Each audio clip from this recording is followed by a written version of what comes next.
સંસ્કૃતિમાં વડનું ખૂબ જ મહત્ત્વ છે। જો આ વડનું ઝાડ છે। આજે હું તમને વડ વિશે એક ખૂબ જ મહત્ત્વની એક માહિતી આપું છું। વડનો ઉપયોગ આપણે વડની જે વડવાઈ આવે છે, તમે જોઈ હશે વડવાઈ। જો આ વડવાઈ આવી ગઈ છે અત્યારે વડની, આ ખૂબ જ આ વડવાઈ જે છે, આ જો આ દાંતણ જેવી, બસ આવી આટલી પાતળી દાંતણ જેવી સાઇઝની વડવાઈનો ઉપયોગ તમારે દાંતણ કરવા માટે કરવાનો છે। આ વડવાઈ ખૂબ જ ઔષધીય છે, એક જડીબુટ્ટી જેવું કામ કરે છે આ વડવાઈ।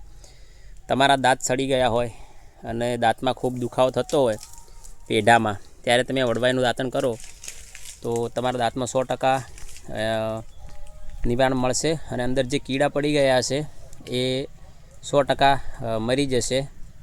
વડ તો તમે જોયા જ હશે। જો આ વડનું ઝાડ છે।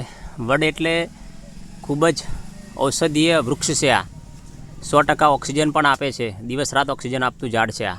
હવે બીજી એક વાત કહું તમને, તો વડવાઈનું દાંતણ તમારે રાત્રે કરવાનું છે અને રાત્રે દાંતણ કર્યા પછી મોઢું ધોવાનું નથી, એમને એમ સૂઈ જવાનું છે।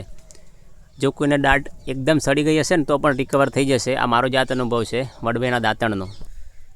વડવાઈમાં આવી રીતે દૂધ આવતું હોય એ જ વડવાઈનો ઉપયોગ કરવાનો છે। આનું દૂધ હોય ને એનું ખૂબ મહત્ત્વ છે।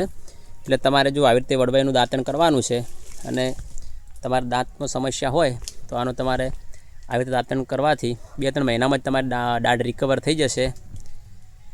જો મેં પણ આનો અનુભવ કર્યો છે, જાતે અનુભવ કર્યો છે।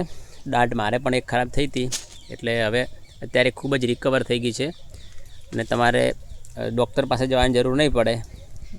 દેશી ઇલાજ તરીકે પણ આનો ઉપયોગ થઈ જશે અને તમારી દાઢ અને તમારા દાંત બંને સુરક્ષિત થઈ જશે આનાથી।